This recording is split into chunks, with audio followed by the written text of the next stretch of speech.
ನಮಸ್ಕಾರ ವೀಕ್ಷಕರೇ, ಗುರುಪೂರ್ಣಿಮೆ ವಿಶೇಷ ಕಾರ್ಯಕ್ರಮಕ್ಕೆ ಸ್ವಾಗತ. ನಾನು ಆದಿತ್ಯ. ಬಹುಶಃ ಗುರು ಅನ್ನುವಂಥ ಒಂದು ಪದಕ್ಕೆ ಎಲ್ಲ ಕಡೆಗಳಲ್ಲೂ ಕೂಡ ಒಂದು ಸೂಕ್ತವಾದ ಸ್ಥಾನಮಾನ ಅನ್ನುವಂಥದ್ದಿದೆ. ಕೇವಲ ಇದು ಒಂದು ಧರ್ಮಕ್ಕೆ ಅಥವಾ ಕೇವಲ ಒಂದು ಧಾರ್ಮಿಕ ಆಚರಣೆಗಳಿಗೆ ಮಾತ್ರ ಸೀಮಿತವಾಗಿರುವಂಥದ್ದಲ್ಲ.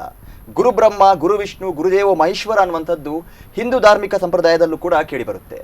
ಗುರು ಅಂದರೆ ಕತ್ತಲಿನಿಂದ ಬೆಳಕಿಗೆ ಕರೆದುಕೊಂಡು ಹೋಗುವಂತಹ ಒಬ್ಬ ಮಾರ್ಗದರ್ಶಕ, ಒಬ್ಬ ತಂದೆಯಾಗಿ, ತಾಯಿಯಾಗಿ, ಬಂಧು ಮಿತ್ರರಾಗಿ ನಮ್ಮ ಜೀವನದ ಏಳಿಗೆಯತ್ತ ನಮ್ಮನ್ನ ಕರೆದುಕೊಂಡು ಹೋಗೋಕೆ ಸಕಲ ಪ್ರಯತ್ನವನ್ನ ಮಾಡಿ ಜೀವನದಲ್ಲಿ ಏನಾದರೂ ಒಂದು ಸಾಧನೆಯನ್ನ ಮಾಡೋದಕ್ಕೆ ದಾರಿ ತೋರುವಾತ ಅಂತಾನೆ ಹೇಳ್ತಾರೆ.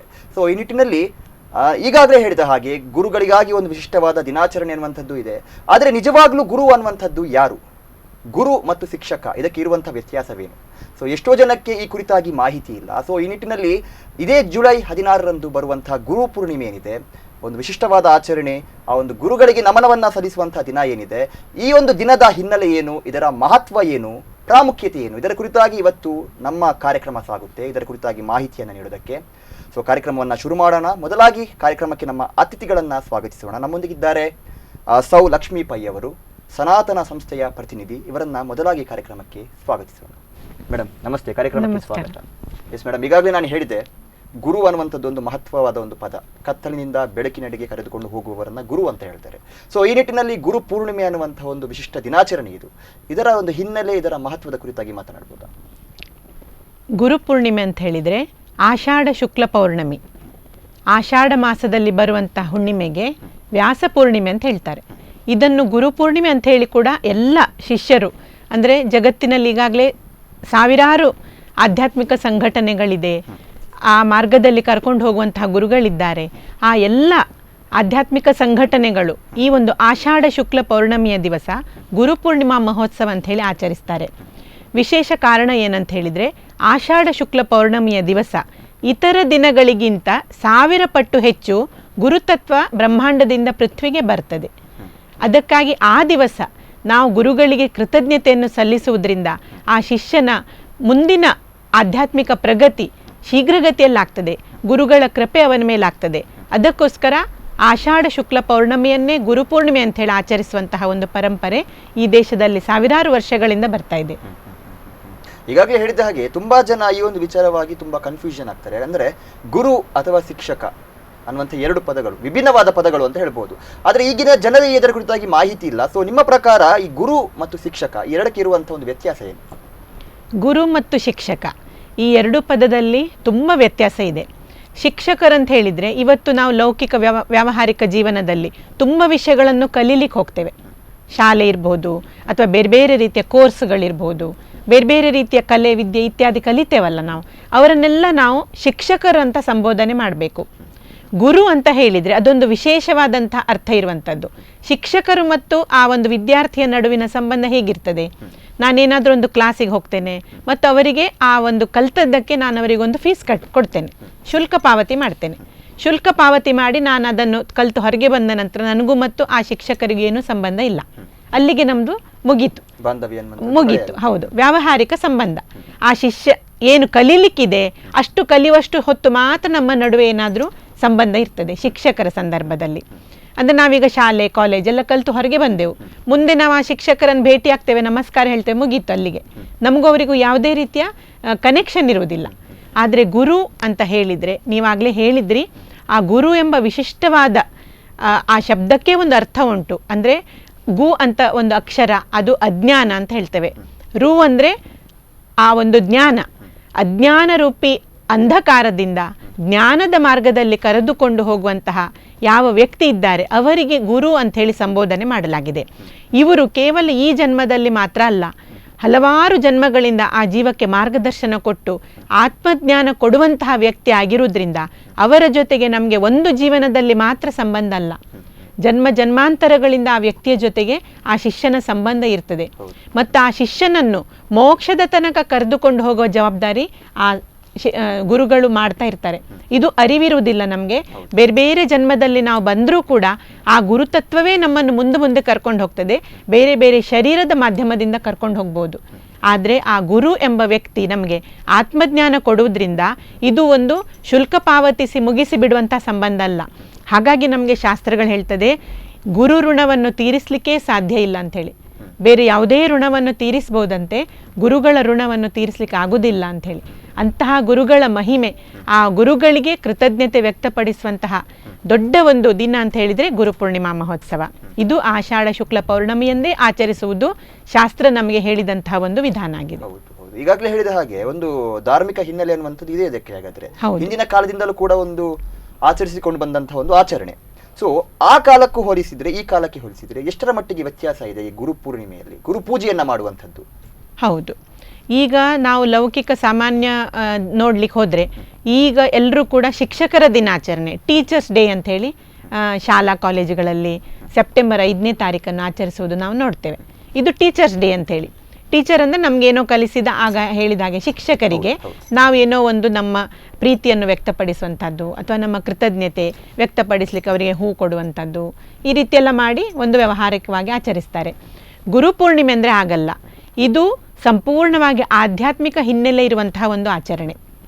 ವಿಶೇಷವಾಗಿ ಇದನ್ನು ವ್ಯಾಸಪೂರ್ಣಿಮೆ ಅಂತ ಹೇಳಿ ಯಾಕೆ ಹೇಳ್ತೇವೆ ಅಂತ ಹೇಳಿದರೆ, ಆದಿಗುರು ಎಂಬಂತಹ ಬಿರುದನ್ನು ಹೊತ್ತುಕೊಂಡಿರುವಂತಹ ಮಹರ್ಷಿ ವೇದವ್ಯಾಸರು ಪೃಥ್ವಿಯ ಮೇಲೆ ಅವತಾರ ತಾಳಿದಂತಹ ದಿನ ಆಷಾಢ ಶುಕ್ಲ ಪೌರ್ಣಮಿ ಅಂತ ಹೇಳ್ತಾರೆ. ಇದು ಅದಕ್ಕೋಸ್ಕರ ವ್ಯಾಸಪೂರ್ಣಿಮೆ ಅಂತ ಹೇಳ್ತಾರೆ. ಆದರೆ ಎಲ್ಲ ಆಧ್ಯಾತ್ಮಿಕ ಸಂಘಟನೆಗಳು ತಮ್ಮ ತಮ್ಮ ಗುರುಗಳನ್ನು ಆ ದಿವಸ ಪೂಜೆ ಮಾಡಿ ಅವರಿಗೆ ತಮ್ಮ ಕೃತಜ್ಞತೆ, ಆಟಿಟ್ಯೂಡ್ ಆಫ್ ಗ್ರ್ಯಾಟಿಟ್ಯೂಡ್ ಅಂತ ಹೇಳ್ತೇವೆ ನಾವು, ಕೃತಜ್ಞತಾ ಭಾವ ಎಂಬುದು ಎಲ್ಲದಕ್ಕಿಂತ ಶ್ರೇಷ್ಠ ಅಂತೆ. ನಮಗೆ ಆತ್ಮಜ್ಞಾನ ನೀಡುವಂತಹ ಗುರುಗಳಿಗೆ ಸಂಪೂರ್ಣ ಕೃತಜ್ಞರಾಗಿ ಅವರ ನಾವು ನಿಮಗೆ ಋಣಿಗಳಾಗಿದ್ದೇವೆ ಅಂತ ಹೇಳಿ ಪ್ರತಿಯೊಬ್ಬ ಶಿಷ್ಯನು ಅವರಿಗೆ ಕೃತಜ್ಞತೆ ವ್ಯಕ್ತಪಡಿಸುವ ದಿನ ಅಂತ ಹೇಳಿದರೆ ಗುರುಪೂರ್ಣಿಮೆ. ಇವತ್ತಿನ ಜೀವನದಲ್ಲಿ ಹೇಳುವಂತಹ ಟೀಚರ್ಸ್ ಡೇ ಇದಲ್ಲ, ಇದು ಗುರುಪೂರ್ಣಿಮೆ. ಆ ವ್ಯಾಸರು ಪೃಥ್ವಿಗೆ ಬಂದಂತಹ ದಿವಸ ಮತ್ತು ವ್ಯಾಸರನ್ನು ಆದಿಗುರು ಅಂತ ಯಾಕೆ ಹೇಳ್ತೇವೆ? ಇದಕ್ಕೂ ಕಾರಣ ಇದೆ. ಇವತ್ತು ಜಗತ್ತಿನಲ್ಲಿ ಲಭ್ಯ ಇರುವಂತಹ ಎಲ್ಲ ಜ್ಞಾನವು ಮಹರ್ಷಿ ವೇದವ್ಯಾಸರಿಂದಲೇ ನಮಗೆ ಸಿಕ್ಕಿರುವಂಥದ್ದು. ಅದಕ್ಕೆ ಒಂದು ಉಕ್ತಿ ಇದೆ, ವ್ಯಾಸೋಚ್ಚಿಷ್ಟಂ ಜಗತ್ ಸರ್ವಂ ಅಂತ. ಉಚ್ಚಿಷ್ಟ ಅಂತ ಹೇಳಿದ್ರೆ ಎಂಜಲು ಅಂತ, ಅದರ ಅರ್ಥ ಅವರ ಬಾಯಿಂದ ಬಂದದ್ದು ಅಂತ. ಯಾಕಂದ್ರೆ ಹಿಂದಿನ ಕಾಲದಲ್ಲಿ ಜ್ಞಾನ ಎಂಬುದು ಲಿಖಿತ ರೂಪದಲ್ಲಿ ಇರಲಿಲ್ಲ, ಅದು ಶ್ರುತಿ ಸ್ಮೃತಿಯಾಗಿತ್ತು. ಅಂದ್ರೆ ಗುರು ಶಿಷ್ಯ ಪರಂಪರೆ ಇಲ್ಲಿ ಜ್ಞಾನವನ್ನು ಕೊಡ್ತಾ ಬಂತು. ಅದೆಲ್ಲವೂ ಕೂಡ ಅವರು ತಲೆಯಲ್ಲಿ ಇಟ್ಕೊಳ್ತಾ ಇದ್ರು, ಲಿಖಿತ ರೂಪದಲ್ಲಿ ಇರಲಿಲ್ಲ. ಈ ಕಾರಣದಿಂದ ಮಧ್ಯದಲ್ಲಿ ಅಧರ್ಮ ಹೆಚ್ಚಳವಾಗಿ ಆ ಜ್ಞಾನ ಲುಪ್ತವಾಗುವಂತಹ ಪರಿಸ್ಥಿತಿ ಬಂತು. ಅಂದರೆ ಜ್ಞಾನ, ಆ ವ್ಯಕ್ತಿ ಹೋದ ಕೂಡಲೇ ಜ್ಞಾನವೂ ಹೊರಟೋಗ್ತದೆ. ಅಂತಹ ಪರಿಸ್ಥಿತಿಯಲ್ಲಿ ಮಹರ್ಷಿ ವೇದವ್ಯಾಸರು ಇಡೀ ಆರ್ಯಾವರ್ತವನ್ನು ಸಂಚಾರ ಮಾಡಿ ಆ ಎಲ್ಲ ಜ್ಞಾನವನ್ನು ಒಂದೆಡೆ ತಂದು ಅದನ್ನು ಲಿಖಿತ ರೂಪದಲ್ಲಿ, ಬರಹ ರೂಪದಲ್ಲಿ ತಂದರು. ಮತ್ತು ಅದನ್ನು ವಿಭಾಗಗಳನ್ನಾಗಿ ಮಾಡಿ ವೇದಗಳು, ಋಗ್ವೇದ, ಯಜುರ್ವೇದ, ಸಾಮವೇದ, ಅಥರ್ವಣ ವೇದ, ಬ್ರಹ್ಮಸೂತ್ರಗಳು, ಆಮೇಲೆ ಪುರಾಣಗಳು, ಇವೆಲ್ಲವನ್ನು ರಚಿಸಿ ಜಗತ್ತನ್ನು ಪುನಃ ಆಧ್ಯಾತ್ಮಿಕ ಆ ಪಥದಲ್ಲಿ ಸಾಗಲಿಕ್ಕೆ ಬೇಕಾದಂತಹ ಅನುಕೂಲಗಳನ್ನು ಮಾಡಿಕೊಟ್ಟದ್ರಿಂದ ಇವತ್ತು ವ್ಯಾಸರು ಇರಲಿಲ್ಲ ಅಂತಾದರೆ ಇವತ್ತು ಈ ಜಗತ್ತಿನಲ್ಲಿ ಜ್ಞಾನವೇ ಇರ್ತಿರಲಿಲ್ಲ. ಹೀಗೆ ಮಹಾನುಭಾವರಾದಂತಹ ಸಂತರು ಅವರನ್ನು ಹೊಗಳ್ತಾರೆ. ಆದಿಗುರು ಅಂತಹ ವೇದವ್ಯಾಸರನ್ನು ಪೂಜೆ ಮಾಡುವಂತಹ ದಿವಸ ಆಷಾಢ ಶುಕ್ಲ ಪೌರ್ಣಮಿ. ಆದರೆ ಪ್ರತಿಯೊಬ್ಬ ಶಿಷ್ಯನು ತಮ್ಮ ತಮ್ಮ ಗುರುಸ್ಥಾನದಲ್ಲಿರುವಂತಹ ವ್ಯಕ್ತಿಗೆ ಅವರಲ್ಲೇ ವೇದವ್ಯಾಸರನ್ನು ಕಂಡು ಆ ಗುರುವಿಗೆ ಕೃತಜ್ಞತೆ ವ್ಯಕ್ತಪಡಿಸಲಿಕ್ಕೆ ಈ ಗುರುಪೂರ್ಣಿಮಾ ಮಹೋತ್ಸವವನ್ನು ಆಚರಿಸಲಾಗ್ತದೆ. ಯಾಕಂದರೆ ಈಗಿನ ಒಂದು ಕಾಲಘಟ್ಟದಲ್ಲಿ ನೀವು ಹೇಳಿದ ಹಾಗೆ ತಮ್ಮ ತಮ್ಮ ಗುರುಗಳಿಗೆ ಒಂದು ಸಲ್ಲಿಸುವ ಗೌರವವಿದು. ಆದರೆ ನಮ್ಮ ಈಗಿನ ಕಾಲದಲ್ಲಿ ಇದು ನಡೀತಾ ಇಲ್ಲ. ತುಂಬಾ ಸಂಘಟನೆಗಳು ಕೂಡ ಗುರು ಪೂಜೆ ಅಂತ ಮಾಡ್ತಾರೆ, ಆದರೆ ಪ್ರತ್ಯೇಕವಾಗಿ ಒಬ್ಬ ಗುರುವಿಗೆ ಯಾರು ಪೂಜೆಯನ್ನ ಮಾಡೋದಿಲ್ಲ. ಸೊ ಇದೇ ಕುರಿತಾಗಿ ಏನು ಹೇಳ್ತೀರಾ? ಹೌದು, ಅಂದರೆ ಈಗ ಕೆಲವು ಸಂಘಟನೆಗಳು ಗುರುಪೂರ್ಣಿಮೆ ಅಂಥೇಳಿ ಏನೋ ಒಂದು ವ್ಯಾವಹಾರಿಕ ಕಾರ್ಯಕ್ರಮ ಮಾಡಿ ಅರ್ಪಣೆ ಸಂಗ್ರಹ ಮಾಡುವ ಕೆಲಸ ಮಾಡ್ತಾರೆ. ಮತ್ತು ಅದನ್ನು ಕೂಡ ಗುರುಪೂರ್ಣಿಮೆ ಎಂಬ ತಿಥಿಯ ದಿವಸ ಮಾಡೋದಿಲ್ಲ, ಇದು ಆಷಾಢ ಶುಕ್ಲ ಪೌರ್ಣಮಿಗೆ ಮಾಡುವಂತಹ ಒಂದು ಆಚರಣೆ. ಯಾಕಂದರೆ ಆ ದಿವಸ ಮಾತ್ರ ಗುರುತತ್ವ ಇತರ ದಿನಗಳಿಗಿಂತ 1000 ಪಟ್ಟು ಹೆಚ್ಚು ಬ್ರಹ್ಮಾಂಡದಿಂದ ಪೃಥ್ವಿಗೆ ಬರ್ತದೆ. ಆ ದಿವಸ ನಾವು ಕೃತಜ್ಞತೆ ವ್ಯಕ್ತಪಡಿಸಬೇಕು ಆ ತತ್ವಕ್ಕೆ. ನಮ್ಮಲ್ಲಿ ಪ್ರತಿಯೊಂದು ಆಚರಣೆಗಳು ನೀವು ನೋಡಬಹುದು ತಿಥಿಯ ಮೂಲಕ ನಾವು ಆಚರಿಸ್ತೇವೆ, ತಾರೀಖಲ್ಲ ನಮಗೆ. ಈಗ ಪ್ರತಿ ವರ್ಷ ನಮಗೆ ಗಣೇಶ ಚತುರ್ಥಿ ಇರ್ಬೋದು, ಕೃಷ್ಣಾಷ್ಟಮಿ ಇರ್ಬೋದು, ಇದು ತಾರೀಖಲ್ಲ ನಮಗೆ ಲೆಕ್ಕ. ನಮಗೆ ಶ್ರಾವಣ ಕೃಷ್ಣ ಪಕ್ಷ ಅಷ್ಟಮಿ ಅಂದರೆ ಕೃಷ್ಣಾಷ್ಟಮಿ, ಭಾದ್ರಪದ ಶುಕ್ಲ ಚತುರ್ಥಿ ಅಂದರೆ ಗಣೇಶ ಚತುರ್ಥಿ. ಅದು ತಾರೀಕಿನ ಮಹತ್ವ ಅಲ್ಲ, ನಮಗೆ ತಿಥಿಯ ಮಹತ್ವ. ಯಾಕೆ? ತಿಥಿಯ ದಿವಸ, ಆ ತಿಥಿಯ ದಿವಸವೇ ಆ ಬ್ರಹ್ಮಾಂಡದಿಂದ ಆ ತತ್ವ ಬರುವುದರಿಂದ ಅದನ್ನು ಆ ದಿವಸ ಆಚರಿಸಿದರೆ ಮಾತ್ರ ಅದಕ್ಕೆ ನಮಗೆ ಲಾಭ.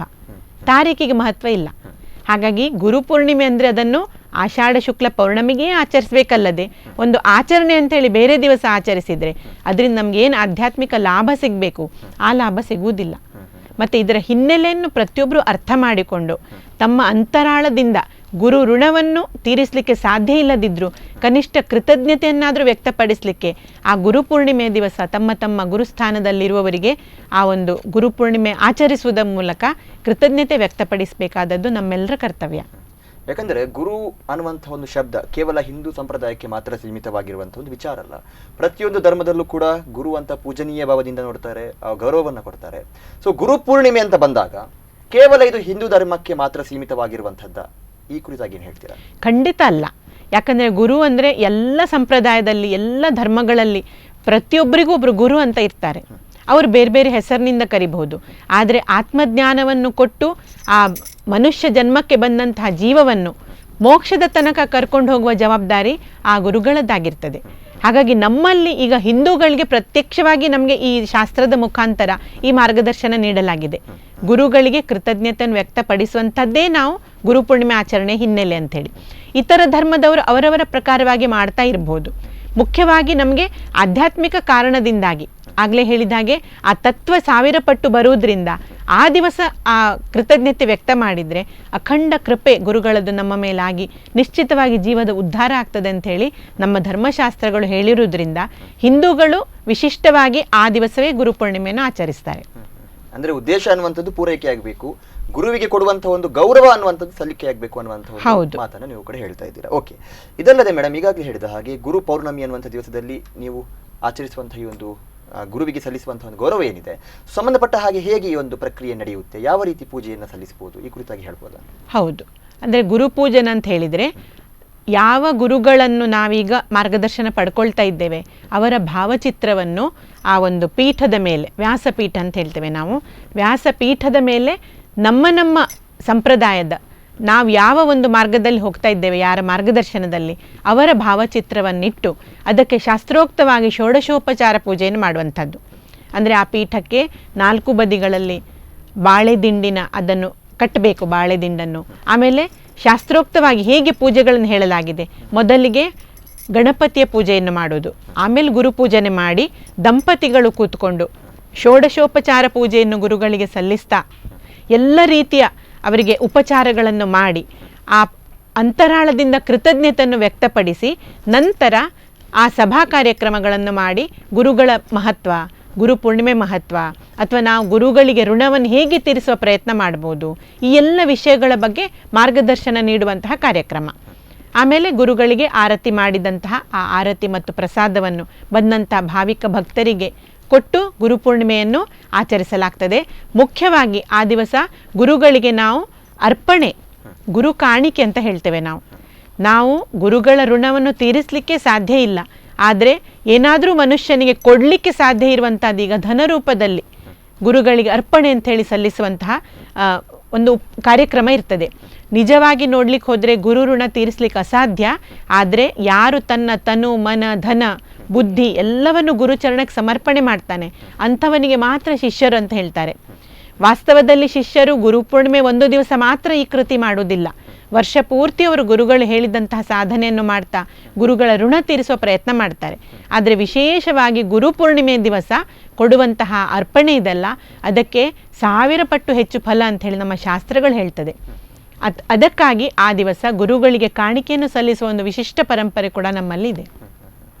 ಈಗಾಗಲೇ ಹೇಳಿದ ಹಾಗೆ ಗುರುವಿಗೆ ಸಲ್ಲಿಸುವಂತಹ ಒಂದು ಗೌರವ ವರ್ಷಾನುವರ್ಷ ಕಳೆದರೂ ಕಾಲಗಳು ಚೇಂಜ್ ಆದರೂ ಕೂಡ ಕೊಡುವಂಥ ಗೌರವವನ್ನು ನಾವು ಕೊಡಲೇಬೇಕು, ಆ ಪೂಜನೀಯ ಭಾವನೆಯಿಂದ ನಾವು ಕಾಣಲೇಬೇಕು. ಕೇವಲ ಗುರು ಪೌರ್ಣಿಮೆ ಅಂತಲ್ಲ, ತುಂಬ ಆಚರಣೆಗಳಿದೆ, ಶಿಕ್ಷಕರ ದಿನಾಚರಣೆ, ಇನ್ನಿತರ ಆಚರಣೆಗಳು ತುಂಬ ಇದೆ.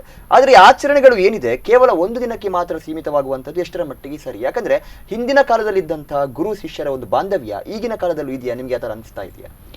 ಇಲ್ಲ. ಅಂದರೆ ಈಗ ಟೀಚರ್ಸ್ ಡೇ ಇದೆಲ್ಲ ಆಚರಿಸ್ತಾರಲ್ಲ, ಆ ದಿವಸ ಮಾತ್ರ ಶಿಕ್ಷಕರ ಬಗ್ಗೆ ಒಂದು ಗ್ರ್ಯಾಟಿಟ್ಯೂಡ್ ಅಥವಾ ಅವರಿಗೊಂದು ಗೌರವ ಸಲ್ಲಿಸುವಂಥ ಪರಂಪರೆ. ಈಗಿನ ಒಂದು ವಿದ್ಯಾರ್ಥಿಗಳ ಆಚರಣೆ ನಡವಳಿಕೆಗಳನ್ನು ನೋಡಿದರೆ ಆ ಶಿಕ್ಷಕರಿಗೆ ಒಂದು ಕೊಡಬೇಕಾದಂತಹ ಗೌರವಾಧಾರಗಳು ಇವತ್ತು ಕಡಿಮೆ ಆಗ್ತಾ ಇರುವುದನ್ನು ನಾವು ನೋಡ್ತಾ ಇದ್ದೇವೆ. ಒಂದು ದಿನಕ್ಕೆ ಸೀಮಿತವಾದಂಥ ಆಚರಣೆಗಳಲ್ಲ ಇದು.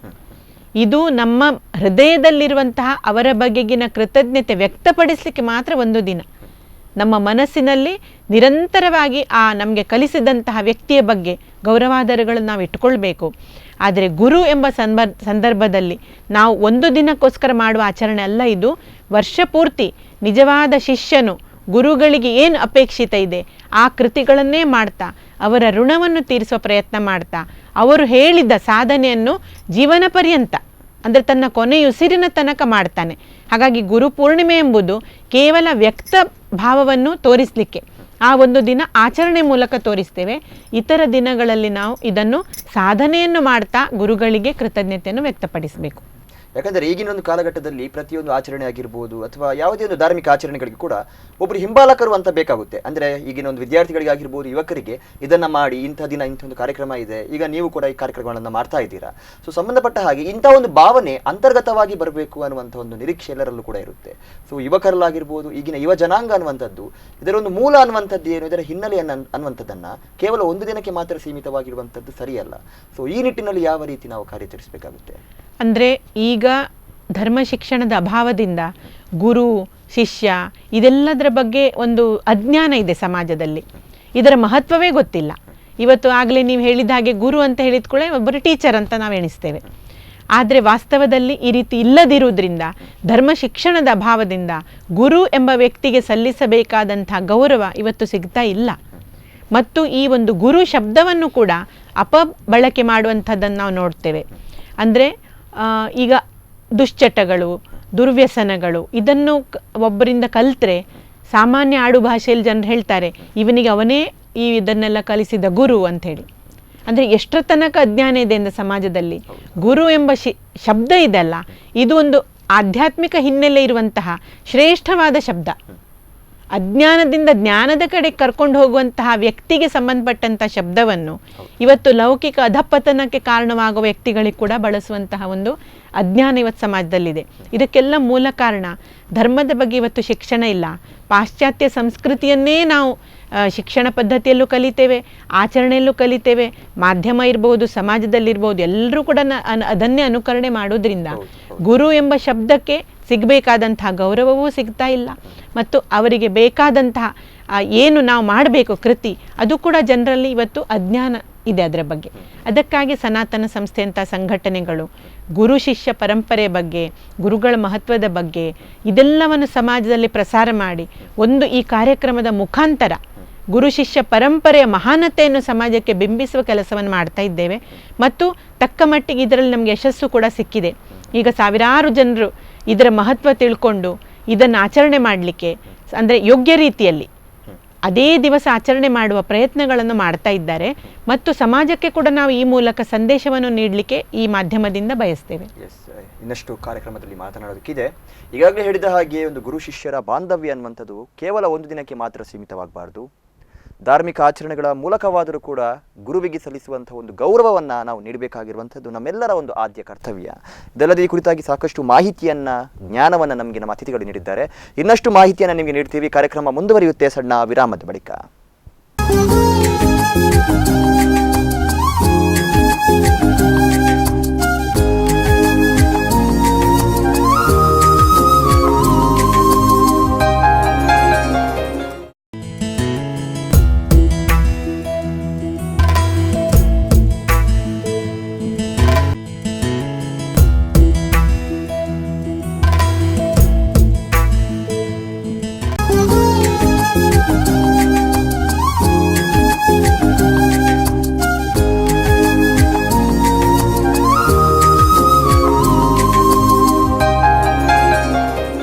ವಿರಾಮದ ಬಳಿಕ ಮತ್ತೆ ಗುರುಪೂರ್ಣಿಮೆ ವಿಶೇಷ ಕಾರ್ಯಕ್ರಮಕ್ಕೆ ಸ್ವಾಗತ. ಈಗಾಗಲೇ ಹೇಳಿದ ಹಾಗೆ ಸಾಕಷ್ಟು ವಿಚಾರಗಳ ಕುರಿತಾಗಿ ನಾವು ಚರ್ಚೆಯನ್ನು ಮಾಡ್ತಾ ಇದ್ವಿ. ನಮ್ಮ ಅತಿಥಿಗಳು ಕೂಡ ಗುರು ಅನ್ನುವಂಥ ಒಂದು ಶಬ್ದದ ಮಹತ್ವ, ಇದರ ಹಿನ್ನೆಲೆ, ನಿಜವಾಗ್ಲೂ ಗುರುವಿಗೆ ಸಲ್ಲಿಸಬೇಕಾಗಿರುವಂತಹ ಗೌರವಗಳೇನು, ಅದರ ಮಹತ್ವ ಏನು, ಇದರ ಕುರಿತಾಗಿ ನಮಗೆ ಸಾಕಷ್ಟು ಮಾಹಿತಿಗಳನ್ನು ನೀಡಿದ್ದಾರೆ. ಗುರು ಆಗಿರಲಿ, ಶಿಷ್ಯರಾಗಿರಲಿ, ಇವರ ಮಧ್ಯೆ ಇರುವಂತಹ ಒಂದು ಬಾಂಧವ್ಯ ಅನ್ನುವಂಥದ್ದೇನಿದೆ, ಕೇವಲ ಇದು ಒಂದು ವರ್ಷಕ್ಕೂ ಇಂತಿಷ್ಟು ದಿನಗಳಿಗೆ ಸೀಮಿತವಾಗಿರುವಂಥ ಒಂದು ವಿಚಾರ ಅಲ್ಲ. ಇದು ಎಂದೂ ಮುಗಿಯದ ಒಂದು ಬಂಧ ಅನ್ನುವಂಥ ನಿಟ್ಟಿನಲ್ಲಿ ಸಾಕಷ್ಟು ವಿಚಾರಗಳನ್ನು ನಮಗೆ ತಿಳಿಸಿದ್ದಾರೆ. ಇದಲ್ಲದೆ ಗುರು ಶಿಷ್ಯರ ಒಂದು ಬಾಂಧವ್ಯ ಅಥವಾ ಈ ಒಂದು ಗುರು ಶಿಷ್ಯ ಅನ್ನುವಂಥ ಪರಂಪರೆ, ಈ ಕುರಿತಾಗಿ ಇನ್ನಷ್ಟು ನಾವು ಚರ್ಚೆಯನ್ನು ಮಾಡಿಕೊಂಡು ಹೋಗೋಣ, ಕಾರ್ಯಕ್ರಮವನ್ನು ಮುಂದುವರಿಸಿಕೊಂಡು ಹೋಗೋಣ. ಮೇಡಮ್, ಮತ್ತೆ ಕಾರ್ಯಕ್ರಮಕ್ಕೆ ಸ್ವಾಗತ. ಈಗಾಗಲೇ ಹೇಳಿದ ಹಾಗೆ ಗುರು ಶಿಷ್ಯರ ಕುರಿತಾಗಿ ನಾವು ಸಾಕಷ್ಟು ವಿಚಾರಗಳನ್ನು ಮಾತನಾಡಿದ್ವಿ. ಈ ಗುರು ಶಿಷ್ಯ ಪರಂಪರೆ ಅನ್ನುವಂಥದ್ದು ಏನು, ಇದರ ಹಿನ್ನೆಲೆ ಏನು ಮೇಡಮ್? ಒಳ್ಳೆ ಪ್ರಶ್ನೆ. ಒಮ್ಮೆ ಸ್ವಾಮಿ ವಿವೇಕಾನಂದರು ವಿದೇಶದಲ್ಲಿರುವಾಗ ಒಬ್ಬ ವ್ಯಕ್ತಿ ಬಂದು ಅವರದ್ದು ಸಂದರ್ಶನ ಮಾಡಿದ್ರಂತೆ. ಆಗ ಅವರು ಕೇಳ್ತಾರೆ, ಭಾರತದ ಮಹಿಮೆಯನ್ನು ಅಲ್ಪ ಶಬ್ದಗಳಲ್ಲಿ ವಿವರಿಸಿ ಅಂತ ಹೇಳಿ. ಆಗ ಸ್ವಾಮಿ ವಿವೇಕಾನಂದರು ಹೇಳ್ತಾರೆ, ಗುರು ಶಿಷ್ಯ ಪರಂಪರೆ ಅಂತ ಹೇಳಿ. ಅಷ್ಟೇ ಉತ್ತರ ಕೊಟ್ಟರು, ಭಾರತದ ಮಹಿಮೆ ಅಂದರೆ ಅದುವೇ ಅಂತ ಹೇಳಿ. ಆಗ ಅವರಿಗೆ ಆಶ್ಚರ್ಯ ಆಯಿತು, ಅದರ ಬಗ್ಗೆ ಹೇಳಿ ಅಂತ ಹೇಳ್ತಾರೆ. ಅಂದರೆ ಸ್ವಾಮಿ ವಿವೇಕಾನಂದರಂತಹ ಒಬ್ಬ ಅನುಭಾವಿ ಆ ಗುರು ಶಿಷ್ಯ ಪರಂಪರೆ ಬಗ್ಗೆ ಎಷ್ಟು ಗೌರವ ಹೊಂದಿದ್ರು ಅದನ್ನು ನಾವೀಗ ಅರ್ಥ ಮಾಡಿಕೊಳ್ಬೇಕು. ವಿಶೇಷವಾಗಿ ಗುರು ಮತ್ತು ಶಿಷ್ಯ ಅಂತ ಹೇಳಿದರೆ ಒಬ್ಬ ವ್ಯಕ್ತಿಗೆ ಆತ್ಮೋನ್ನತಿಯ ಮಾರ್ಗವನ್ನು ಕಲಿಸಿ ಅವರನ್ನು ಆ ಪಥದಲ್ಲಿ ಕರ್ಕೊಂಡು ಹೋಗೋದು ಅಷ್ಟೇ ಗುರುಗಳ ಕಾರ್ಯ ಅಲ್ಲ, ಅಷ್ಟಕ್ಕೆ ಸೀಮಿತ ಅಲ್ಲ. ಯಾವುದೋ ಒಂದು ಆಶ್ರಮದಲ್ಲಿದ್ದು ಒಂದಿಷ್ಟು ಶಿಷ್ಯರಿಗೆ ಕಲಿಸಿ ಅವರನ್ನು ಆಧ್ಯಾತ್ಮಿಕ ಮಾರ್ಗದಲ್ಲಿ ಮುನ್ನಡೆಸುವುದು ಅಷ್ಟು ಮಾತ್ರ ಗುರುಗಳ ಕಾರ್ಯ ಅಲ್ಲ. ಗುರುಗಳ ಕಾರ್ಯ, ನಾವು ಭಾರತದ ಇತಿಹಾಸವನ್ನು ನೋಡಿದ್ರೆ ಯಾವಾಗ ಈ ಪೃಥ್ವಿಯ ಮೇಲೆ ಧರ್ಮಕ್ಕೆ ಗ್ಲಾನಿ ಬಂತು ಅಥವಾ ಅಧರ್ಮ ಹೆಚ್ಚಳ ಆಯಿತು, ಆಗ ಗುರು ಶಿಷ್ಯ ಪರಂಪರೆ ಈ ಮಹಾನ್ ಕಾರ್ಯವನ್ನು ತನ್ನ ಕೈಗೆತ್ತಿಕೊಂಡು ಅಧರ್ಮದ ನಾಶ ಮಾಡಿ ಧರ್ಮ ಸಂಸ್ಥಾಪನೆ ಮಾಡಿರುವಂತಹ ಮಹಾನ್ ಉದಾಹರಣೆಗಳು ನಮಗೆ ಕಾಣ್ಲಿಕ್ಕೆ ಸಿಗ್ತದೆ. ಇದರ ಪ್ರಾರಂಭ ನಾವು ದ್ವಾಪರಯುಗದಿಂದಲೇ ನೋಡಬಹುದು. ಜಗದ್ಗುರು ಅನ್ನಿಸಿಕೊಳ್ಳುವಂತಹ ಭಗವಂತ ಶ್ರೀಕೃಷ್ಣ ಅರ್ಜುನನ ಮಾಧ್ಯಮದಿಂದ ಅಧರ್ಮವನ್ನು ನಾಶ ಮಾಡಿಸಿದ.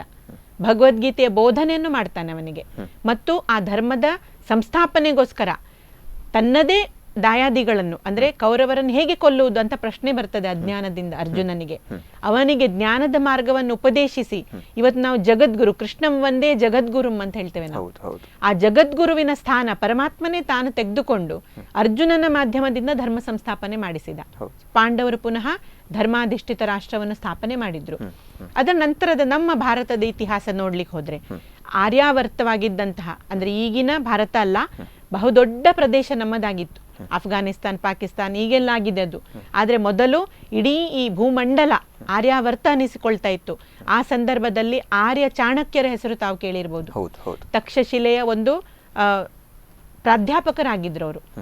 ಅವರು ಭಾರತದಲ್ಲಿ ಆಗಿನ ಪರಿಸ್ಥಿತಿಯಲ್ಲಿ ರಾಜಕೀಯವಾಗಿ ನಂದರು ಆಳ್ತಾ ಇದ್ದಂಥ ಸಂದರ್ಭದಲ್ಲಿ ಅಧರ್ಮ ವಿಶೇಷ ಪ್ರಮಾಣದಲ್ಲಿ ಹೆಚ್ಚಳವಾದಾಗ ಚಂದ್ರಗುಪ್ತ ಮೌರ್ಯನಂತಹ ಒಬ್ಬ ಸಾಮಾನ್ಯ ವ್ಯಕ್ತಿಗೆ ಶಿಷ್ಯನನ್ನಾಗಿ ಅವರು ಸ್ವೀಕಾರ ಮಾಡ್ತಾರೆ. ಅವನ ಮೂಲಕ ಅಧರ್ಮವನ್ನು ನಾಶ ಮಾಡಿ ಪುನಃ ಧರ್ಮಾಧಿಷ್ಠಿತ ರಾಷ್ಟ್ರ ಸ್ಥಾಪನೆ ಆಯಿತು ಆರ್ಯ ಚಾಣಕ್ಯರ ಮೂಲಕ ಚಂದ್ರಗುಪ್ತ ಮೌರ್ಯನಿಂದ. ಇದರ ನಂತರದ ಕಾಲ ನೋಡಿದ್ರೆ ನಾವು ಸಮರ್ಥ ರಾಮದಾಸ ಸ್ವಾಮೀಜಿಗಳು ಛತ್ರಪತಿ ಶಿವಾಜಿ ಮಹಾರಾಜರ ಮಾಧ್ಯಮದಿಂದ ಆಗಿನ ಕಾಲದಲ್ಲಿ ಬಲಾಢ್ಯ 5 ಮುಸಲ್ಮಾನ ರಾಜರು ಈ ದೇಶವನ್ನು ಆಳ್ತಾ ಇದ್ರು. ಮೊಘಲರು, ಆದಿಲ್ ಶಾಹಿ, ನಿಜಾಮರು, ಹೀಗೆ 5 ಬಲಾಢ್ಯ ಮುಸ್ಲಿಂ ಆಕ್ರಮಣದಿಂದ ಇಲ್ಲಿ ಸಂಪೂರ್ಣವಾಗಿ ಧರ್ಮ ನಾಶವಾಗುವಂತಹ ಪರಿಸ್ಥಿತಿ ಇತ್ತು.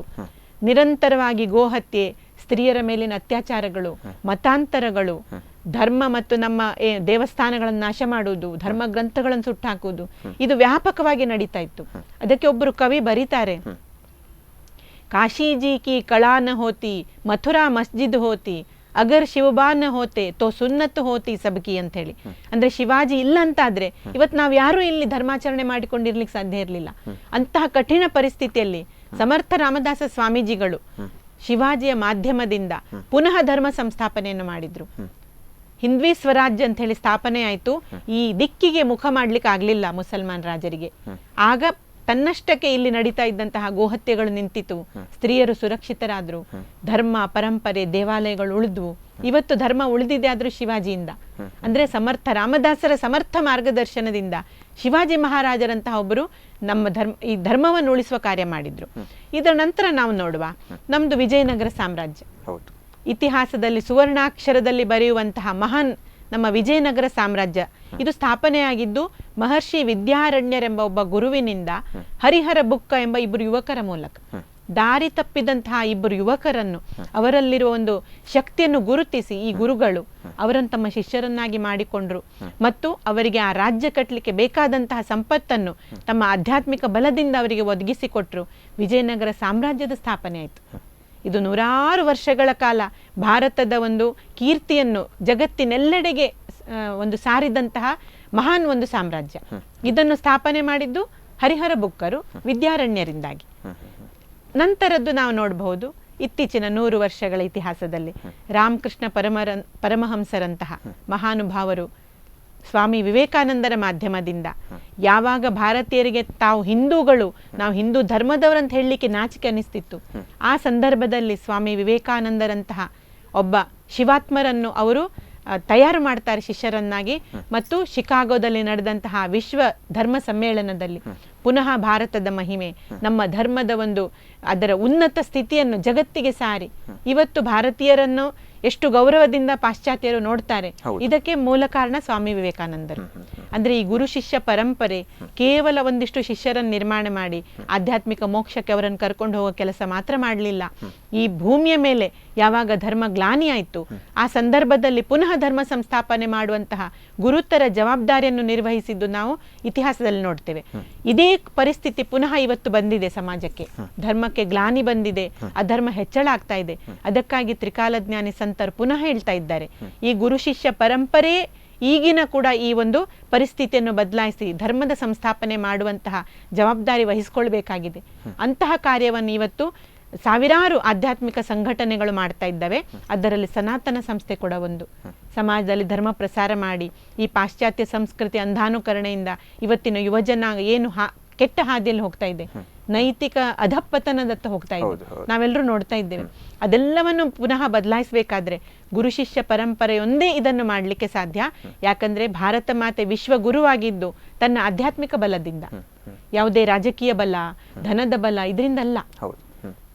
ಆಗ್ಲೂ ವಿಶ್ವಗುರು ನಮ್ಮ ಭಾರತ ಮಾತೆಯೇ ಆಗಿದ್ಲು. ಆದ್ರೆ ಕಾಲಾನುಸಾರ ಈಗ ಪುನಃ ಧರ್ಮಕ್ಕೆ ಗ್ಲಾನಿ ಬಂದಂತಹ ಪರಿಸ್ಥಿತಿ ಇರುವುದರಿಂದ ಮುಂಬರುವ ಕಾಲದಲ್ಲಿ ಕೂಡ ಇದೇ ಪುನಃ ವಿಶ್ವಗುರು ಆಗುವಂತಹ ಕಾಲ ಬರಲಿಕ್ಕೆ ಇದೆ. ತ್ರಿಕಾಲಜ್ಞಾನಿ ಸಂತರದನ್ನು ಹೇಳ್ತಾ ಇದ್ದಾರೆ. ಹಾಗಾಗಿ ಆ ಕಾರ್ಯವನ್ನು ಕೂಡ ಈಗಿನ ಈ ಸಂಕ್ರಮಣ ಕಾಲದಲ್ಲಿ ಗುರು ಶಿಷ್ಯ ಪರಂಪರೆ ಈ ಧರ್ಮ ಸಂಸ್ಥಾಪನೆ ಮಾಡಲಿಕ್ಕಿದೆ. ಇದನ್ನು ತ್ರಿಕಾಲಜ್ಞಾನಿ ಸಂತರು ಹೇಳ್ತಾ ಇದ್ದಾರೆ. ನಮ್ಮಂಥ ಶಿಷ್ಯರು ಇದನ್ನು ನಾವು ನಿಶ್ಚಿತವಾಗಿ ನಂಬ್ತೇವೆ. ಯಾಕಂದ್ರೆ ಈಗಾಗಲೇ ನೀವು ಮಾತನ್ನು ಹೇಳಿದಿರಿ, ಗುರು ಶಿಷ್ಯ ಪರಂಪರೆ ಎನ್ನುವಂಥದ್ದು ಬಹಳ ಮುಖ್ಯವಾಗುತ್ತೆ ಈಗಿನ ಸಮಾಜಕ್ಕೆ ಒಂದು ಜ್ಞಾನವನ್ನು ವೃದ್ಧಿಸುವಂಥ ನಿಟ್ಟಿನಲ್ಲಿ. ಆದರೆ ಈಗಾಗಲೇ ಹೇಳಿದ ಹಾಗೆ ಪ್ರತಿಯೊಬ್ಬ ಗುರುವಿಗೂ ಕೂಡ ತನ್ನದೇ ಆದ ಒಂದು ಕರ್ತವ್ಯ ಇರುತ್ತೆ. ಈಗಾಗಲೇ ನಾವು ಸಾಕಷ್ಟು ಹಿಂದಿನ ಕಾಲದಲ್ಲಿ ಆಗ್ತಾ ಇದ್ದಂಥ ಕೆಲವು ಬೆಳವಣಿಗೆಗಳ ಕುರಿತಾಗಿ ಮಾತನಾಡ್ತಾ ಇದ್ವಿ. ಆದರೆ ಈಗಿನ ಕಾಲಕ್ಕೆ ಸಂಬಂಧಪಟ್ಟ ಹಾಗೆ ಇದು ಆಧುನಿಕ ಯುಗ. ಸೊ ಒಂದು ಗುರುವಿಗೂ ಕೂಡ ಮಹತ್ತರವಾದ ಜವಾಬ್ದಾರಿ ಅನ್ನುವಂಥದ್ದು ಇರುತ್ತೆ. ನಿಮ್ಮ ಪ್ರಕಾರ ಆ ಒಂದು ಪ್ರಮುಖ ಜವಾಬ್ದಾರಿಗಳು ಯಾವುದು? ಈಗ ಅಧರ್ಮದತ್ತ ಹೋಗ್ತಾ ಇರುವಂತಹ ಸಮಾಜವನ್ನು ಪುನಃ ಧರ್ಮ ಮಾರ್ಗಕ್ಕೆ ತರುವಂತಹ ಪ್ರಮುಖ ಒಂದು ಕರ್ತವ್ಯ ಗುರುಗಳದ್ದಾಗಿರ್ತದೆ. ಅಧರ್ಮ ಯಾವ ಪರಿಯಲ್ಲಿ ಹೆಚ್ಚಾಗಿದೆ ನಾವೆಲ್ಲರೂ ನೋಡ್ತಾ ಇದ್ದೇವೆ. ಮಾಧ್ಯಮಗಳಲ್ಲಿ ನಮಗೆ ಗಮನಕ್ಕೆ ಬರ್ತದೆ. ಮತ್ತೆ ಈ ಅಧರ್ಮದ ಹೆಚ್ಚಳದಿಂದ ಪ್ರಾಕೃತಿಕ ವಿಕೋಪಗಳು ಸಂಭವಿಸ್ತಾ ಇದೆ.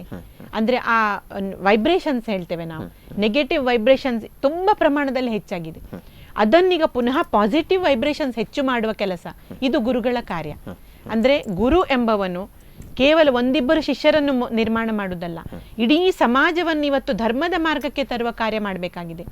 ಇದು ಪ್ರತಿಯೊಬ್ಬ ಮಠಾಧೀಶರಿರ್ಲಿ, ಸ್ವಾಮೀಜಿಗಳಿರ್ಲಿ, ವಿವಿಧ ಸಂಪ್ರದಾಯಗಳದ್ದು ಸಾವಿರಾರು ಸಂಘಟನೆಗಳಿದೆ ಭಾರತದಲ್ಲಿ. ಅವರೆಲ್ಲರೂ ಕೂಡ ತಮ್ಮ ತಮ್ಮ ಲೆವೆಲ್ನಲ್ಲಿ, ತಮ್ಮ ತಮ್ಮ ಸ್ತರದಲ್ಲಿ ಈ ಪ್ರಯತ್ನಗಳನ್ನು ಮಾಡ್ತಾ ಇದ್ದಾರೆ. ಆಧ್ಯಾತ್ಮಿಕ ಸ್ತರದಲ್ಲಿ, ಮಾನಸಿಕ ಸ್ತರದಲ್ಲಿ, ಶಾರೀರಿಕ ಸ್ತರದಲ್ಲಿರ್ಬೋದು, ಎಲ್ಲ ರೀತಿಯಲ್ಲಿ ಸಮಾಜದ ಮನಸ್ಸನ್ನು ಪರಿವರ್ತನೆ ಮಾಡುವಂಥದ್ದು, ಧರ್ಮದ ಹಾದಿಯಲ್ಲಿ ಅವರನ್ನು ತರುವ ಪ್ರಯತ್ನ. ಆದ್ರೆ ಇದು ಈಗ ಗೋಚರ ಆಗ್ತಾ ಇಲ್ಲ ನಮ್ಗೆ. ಅಂದ್ರೆ ಎಷ್ಟೋ ಜನರು ಕಾರ್ಯ ಮಾಡ್ತಾ ಇದ್ದಾರೆ, ಆದ್ರೆ ಅಧರ್ಮದ ಒಂದು ಪ್ರಮಾಣ ಎಷ್ಟು ಹೆಚ್ಚಳ ಆಗಿದೆ ಅಂದ್ರೆ ಧರ್ಮ ಕಾರ್ಯ ಇವತ್ತು ಕಾಣುವುದೇ ಇಲ್ಲ, ಅಂಥ ಪರಿಸ್ಥಿತಿ ಬಂದಿದೆ. ಹಾಗಾಗಿ ಎಲ್ಲ ಒಂದು ಧರ್ಮ ಗುರುಗಳ ಇವತ್ತಿನ ಕರ್ತವ್ಯ ಅಂತ ಹೇಳಿದ್ರೆ ಈ ಅಧರ್ಮದತ್ತ ವಾಲಿರುವಂತಹ ಸಮಾಜವನ್ನು ಪುನಃ ಧರ್ಮದ ಮಾರ್ಗಕ್ಕೆ ತಂದು, ಏನು ವಿನಾಶದತ್ತ ಹೋಗ್ತಾ ಇದೆ, ಇಡೀ ಮನುಕುಲ ಹೋಗ್ತಾ ಇದೆ, ಕೇವಲ ಭಾರತ ಅಲ್ಲ, ಮನುಕುಲವೇ ವಿನಾಶದತ್ತ ಹೋಗ್ತಾ ಇದೆ. ಆ ವಿನಾಶಕ್ಕೆ ಹೋಗ್ತಾ ಇರುವಂತಹ ಈ ಮಾನವ ಜನಾಂಗವನ್ನು ಪುನಃ ಧರ್ಮದ ಒಂದು ಮಾರ್ಗದಲ್ಲಿ ತಂದು, ಅಂದ್ರೆ ಧಾರಯತಿ ಇತಿ ಧರ್ಮ ಇತ್ಯಾಹುಹು ಅಂತ ಹೇಳಿದ್ದಾರೆ. ಧರ್ಮ ಅಂದ್ರೆ ಅದು ಧಾರಣೆ ಮಾಡುವಂಥದ್ದು, ಅದು ಯಾವುದೇ ಒಂದು ಮತ ಪಂಥ ಅಲ್ಲ. ಇವತ್ತು ನಾವು ಹಿಂದೂ, ಮುಸ್ಲಿಂ, ಕ್ರೈಸ್ತ ಹೀಗೆ ಹೇಳ್ತೇವೆ ಧರ್ಮ ಅಂದ್ರೆ, ಅದಲ್ಲ. ಧರ್ಮ ಅಂದ್ರೆ ರೈಟಿಯಸ್ನೆಸ್. ರೈಟಿಯಸ್ನೆಸ್ ಅಂದ್ರೆ ಪ್ರತಿ ಒಂದು ಮತದಲ್ಲಿ ಅದನ್ನೇ ಹೇಳಿದ್ದಾರೆ, ಧರ್ಮದ ಮಾರ್ಗ. ಸರ್ವೇ ಜನ ಸುಖಿನೋ ಭವಂತು. ಕೇವಲ ಹಿಂದೂಗಳು ಸುಖಿಗಳಾಗಿರ್ಲಿ ಹೀಗೆ ನಾವು ಪ್ರಾರ್ಥನೆ ಮಾಡೋದಿಲ್ಲ. ಇಡೀ ಪೃಥ್ವಿಯಲ್ಲಿರುವ ಎಲ್ಲರೂ ಮನುಷ್ಯರಂದ್ರೆ ವಸುಧೈವ ಕುಟುಂಬಕಂ. ಇಡೀ ಪೃಥ್ವಿಯ ಮೇಲಿರುವ ಎಲ್ಲರೂ ನಾವು ಮನುಷ್ಯರು, ಒಂದು ಕುಟುಂಬಕ್ಕೆ ಸೇರಿದವು. ಇಂತಹ ಮಹಾನ್ ಹಿಂದೂ ಧರ್ಮ ಈ ಆಚರಣೆಗಳನ್ನು ನಮ್ಗೆ ಹೇಳ್ತದೆ. ಇದು ಒಂದಿಷ್ಟು ಜನಾಂಗಕ್ಕೆ, ಇಷ್ಟು ಜನರಿಗೆ ಸೀಮಿತ ಅಲ್ಲ. ಅಂತಹ ಒಂದು ಧರ್ಮಾಧಿಷ್ಠಿತ ರಾಷ್ಟ್ರದ ಸ್ಥಾಪನೆಗೋಸ್ಕರ ಎಲ್ಲರೂ ಕೈಗೂಡಿಸಿ ಧರ್ಮವನ್ನು ಪುನಃ ಸಂಸ್ಥಾಪನೆ ಮಾಡುವ ಗುರುತರ ಜವಾಬ್ದಾರಿ ಇವತ್ತು ಎಲ್ಲ ಧರ್ಮಗುರುಗಳ ಮೇಲೆ ಇದೆ. ಅದನ್ನು ಅವರು ಸಮರ್ಥವಾಗಿ ನಿಭಾಯಿಸಬೇಕು. ಅಂತಹ ಒಂದು ಮಹಾನ್ ಕಾರ್ಯದಲ್ಲಿ ಸನಾತನ ಸಂಸ್ಥೆ ಅತ್ಯಂತ ಸಕ್ರಿಯವಾಗಿ ಕಾರ್ಯ ಮಾಡ್ತಾ ಉಂಟು. ಈಗಾಗಲೇ ಹೇಳಿದ ಹಾಗೆ ಕೆಲವೊಂದು ಕಡೆ ಇವತ್ತಿನ ಆಧುನಿಕ ಜಗತ್ತಿನಲ್ಲಿ ವಿಜ್ಞಾನ ಅನ್ನುವಂಥದ್ದು ಎಲ್ಲ ಕಡೆ ಕೂಡ ಬೋಧನೆ ಆಗ್ತಾ ಇದೆ. ಆದರೆ ಜ್ಞಾನದಿಂದ ವಿಜ್ಞಾನ ಅನ್ನುವಂಥದ್ದನ್ನು ನಾವು ಯಾವತ್ತೂ ಕೂಡ ಮರಿಬಾರ್ದು. ಸೊ ಈ ವಿಜ್ಞಾನ ಅನ್ನುವಂಥದ್ದು ಬೋಧನೆ ಆಗ್ತಾ ಇದೆ, ಇದು ಹೆಚ್ಚು ಪರಿಕಲ್ಪನೆಗೆ ಕೂಡ ಬರ್ತಾ ಇದೆ.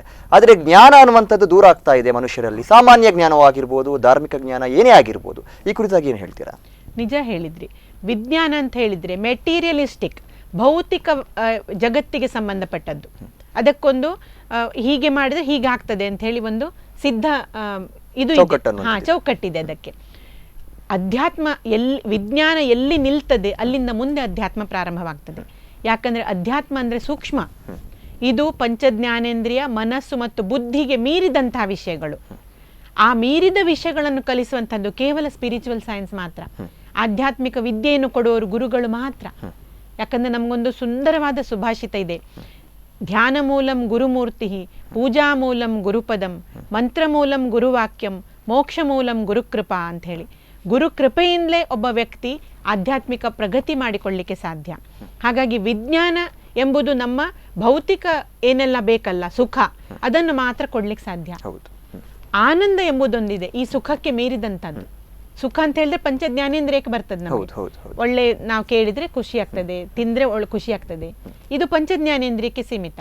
ಇದಲ್ಲ, ಆಧ್ಯಾತ್ಮಿಕ ಜ್ಞಾನ ಅಂದ್ರೆ ಮನಸ್ಸು ಬುದ್ಧಿಗಿಂತ ಸೂಕ್ಷ್ಮವಾದಂತಹ ಆ ಆತ್ಮೋನ್ನತಿಯ ಮಾರ್ಗವನ್ನು ಕಲಿಸುವಂತಹವರು ಗುರುಗಳು. ಅಂತಹ ಗುರುಗಳು ನಮಗೆ ಇವತ್ತು ನಾವು ಸಮಾಜದಲ್ಲಿ ಈಗ ಜನರು ಹೇಳ್ತಾರೆ ನಿಜವಾದ ಗುರು ಯಾರಂತ ಗೊತ್ತಾಗೋದಿಲ್ಲ, ಮೋಸ ಮಾಡ್ತಾರೆ, ಹೀಗೆಲ್ಲ ಸಮಾಜದಲ್ಲಿ ವಿಶೇಷ ಉಂಟು.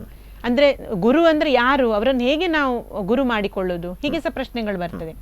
ವಾಸ್ತವದಲ್ಲಿ ಗುರುಗಳನ್ನು ನಾವು ಹುಡುಕಿಕೊಂಡು ಹೋಗುವ ಅವಶ್ಯಕತೆ ಇಲ್ಲ. ಯಾವಾಗ ಒಂದು ಜೀವ ತನಗೆ ಭಗವತ್ ಪ್ರಾಪ್ತಿ ಆಗ್ಬೇಕು, ನಾನು ಒಳ್ಳೆ ಮಾರ್ಗದಲ್ಲಿ ಹೋಗ್ಬೇಕೆಂಬ ಇಚ್ಛೆಯಿಂದ ಸಾಧನೆಯನ್ನು ಪ್ರಾರಂಭ ಮಾಡ್ತಾನೆ, ಆಗ ಗುರುಗಳು ತಾವಾಗಿ ಆ ಜೀವನದಲ್ಲಿ ಪ್ರವೇಶ ಮಾಡ್ತಾರಂತೆ. ಇದಕ್ಕೊಂದು ಉದಾಹರಣೆ ಕೊಡ್ತಾರೆ. ಒಂದು ಶಾಲೆಯಲ್ಲಿ ಒಬ್ಬ ವಿದ್ಯಾರ್ಥಿ ಒಳ್ಳೆ ಕಲಿತಾ ಇದ್ದಾನೆ, ಆದ್ರೆ ಅವನು ಏನೀಗ ಪ್ರಯತ್ನ ಮಾಡ್ತಾ ಇಲ್ಲ. ಆಗ ಅಧ್ಯಾಪಕರು ತಾವಾಗಿ ಆ ವಿದ್ಯಾರ್ಥಿಯನ್ನು ಕರೀತಾರೆ, ಕರೆದವನಿಗೆ ಗೈಡೆನ್ಸ್ ಕೊಡ್ತಾರೆ. ಅಂದ್ರೆ ಅವನಲ್ಲಿ ಆ ಕ್ಷಮತೆ ಇದೆ ಅಂತ ಅವ್ರಿಗೆ ಗೊತ್ತಾಗ್ತದೆ.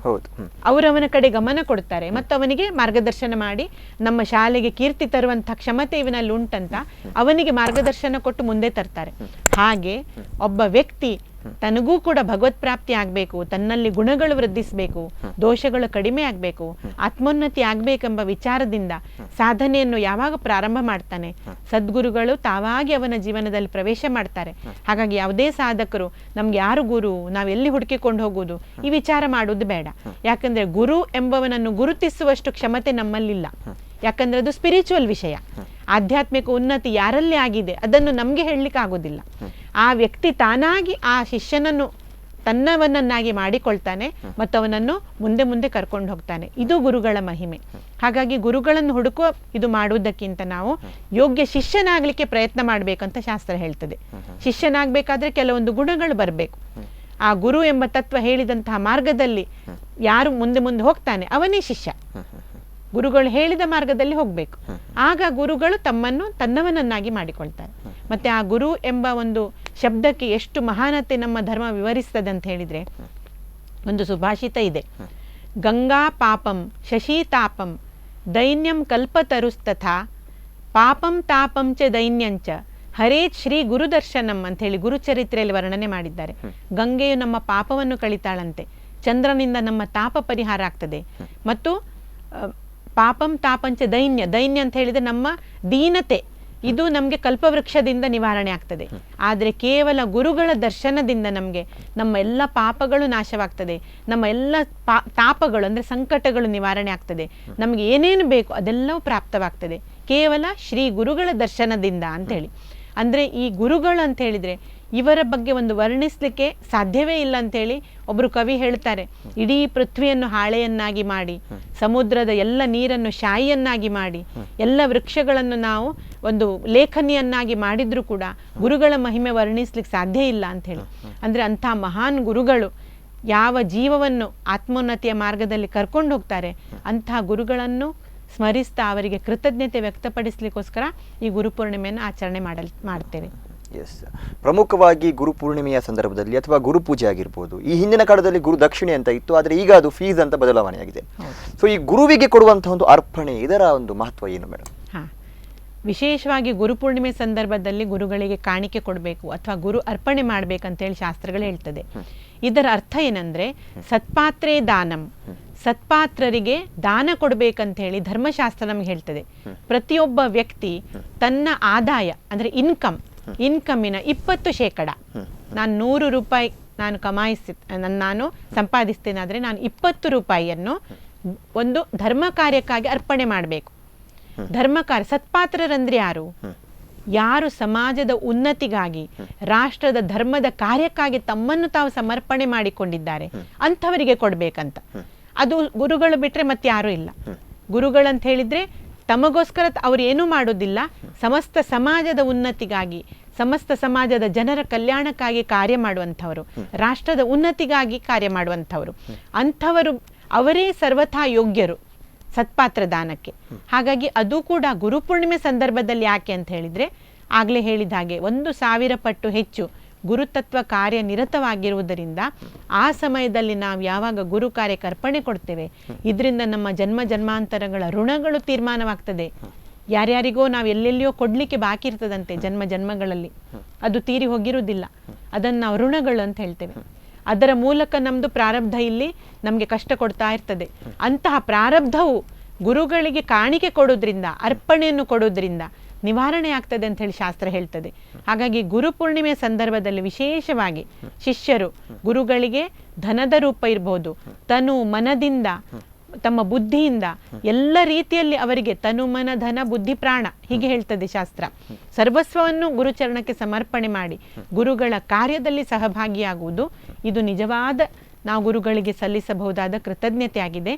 ಮತ್ತು ಪ್ರತಿಯೊಬ್ಬರು ಕೂಡ ತಮ್ಮ ತಮ್ಮ ಕ್ಷೇತ್ರದಲ್ಲಿ ಬರುವಂತಹ ಗುರುಗಳಿಗೆ ಅರ್ಪಣೆಯನ್ನು ನೀಡಿ ಆ ಗುರು ಋಣವನ್ನು ಕಿಂಚಿತ್ತಾದರೂ ತೀರಿಸುವ ಪ್ರಯತ್ನಗಳನ್ನು ಮಾಡಬೇಕು. ಎಸ್, ಒಂದು ಉತ್ತಮವಾದ ಮಾತನ್ನು, ಉತ್ತಮವಾದ ಸಂದೇಶವನ್ನು ಹೇಳಿದ್ರಿ. ನಿಜವಾಗ್ಲೂ ಗುರು ಶಿಷ್ಯರು ಅನ್ನುವಂಥ ಒಂದು ಪದಕ್ಕೆ ಇರುವಂತಹ ನಿಜವಾದ ವ್ಯತ್ಯಾಸ ಏನು ಅನ್ನುವಂಥದ್ದನ್ನು ತುಂಬ ಉತ್ತಮವಾಗಿ ಹೇಳಿದ್ರಿ ಮೇಡಮ್. ಕಾರ್ಯಕ್ರಮವನ್ನು ಮುಂದುವರಿಸೋಣ. ಎಸ್, ಈಗಾಗಲೇ ಹೇಳಿದ ಹಾಗೆ ಗುರು ಶಿಷ್ಯ ಪರಂಪರೆ ಇದಕ್ಕೊಂದು ವಿಶಿಷ್ಟವಾದ ಸ್ಥಾನಮಾನ ಇದೆ. ಎಷ್ಟರ ಮಟ್ಟಿಗೆ ಇದು ನಮ್ಮ ಸಮಾಜದ ಮೇಲೆ ಒಳಿತನ್ನು ಕಾಪಾಡುತ್ತೆ ಅನ್ನೋದರ ಕುರಿತಾಗಿ ನಮ್ಮ ಅತಿಥಿಗಳು ಇಷ್ಟು ಹೊತ್ತು ಉತ್ತಮವಾದ ಒಂದು ಮಾಹಿತಿಯನ್ನು ನೀಡ್ತಾ ಇದ್ರು. ಇನ್ನೂ ಈ ಕುರಿತಾಗಿ ಗುರುಪೂಜೆಯ ಕುರಿತಾಗಿ ಇರುವಂತಹ ಮಹತ್ವ, ಇದರ ಒಂದು ಉತ್ತಮವಾದ ಕಾರ್ಯಕ್ಕೆ ಬೇಕಾಗಿರುವಂತಹ ಮಾರ್ಗಗಳು ಯಾವುದು, ಈ ಕುರಿತಾಗಿ ನಾವು ಚರ್ಚೆಯನ್ನು ಮುಂದುವರಿಸೋಣ. ಕಾರ್ಯಕ್ರಮ ಮುಂದುವರಿಯುತ್ತೆ ಸಣ್ಣ ವಿರಾಮದ ಬಳಿಕ.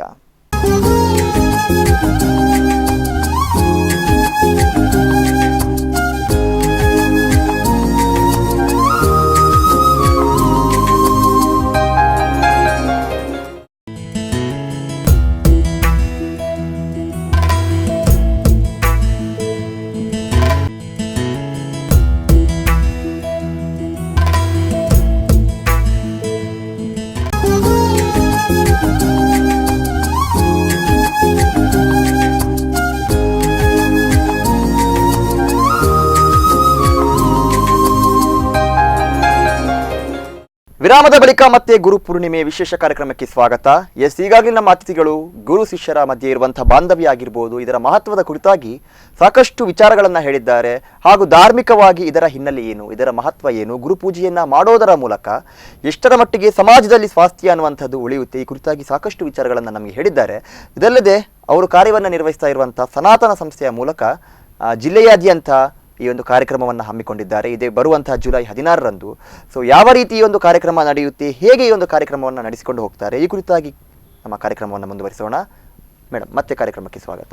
ಈಗಾಗಲೇ ಹೇಳಿದ ಹಾಗೆ ತಮ್ಮ ಸನಾತನ ಸಂಸ್ಥೆ ಅನ್ನುವಂಥದ್ದು ಏನಿದೆ, ಸಾಕಷ್ಟು ಕಡೆಗಳಲ್ಲಿ ಇಂತಹ ಧಾರ್ಮಿಕ ಆಚರಣೆಗಳಾಗಿರ್ಬೋದು ಅಥವಾ ಇಂಥ ವಿಭಿನ್ನವಾದ ಕಾರ್ಯಕ್ರಮಗಳನ್ನು ಮಾಡಿಕೊಂಡು ಬಂದಿದ್ದೀರಾ. ಸೊ ಇದೇ ಗುರುಪೂರ್ಣಿಮೆಯ ಕುರಿತಾಗಿ ಯಾವ ರೀತಿಯ ಕಾರ್ಯಕ್ರಮಗಳನ್ನು ಹಾಕಿಕೊಂಡಿದ್ದೀರಾ?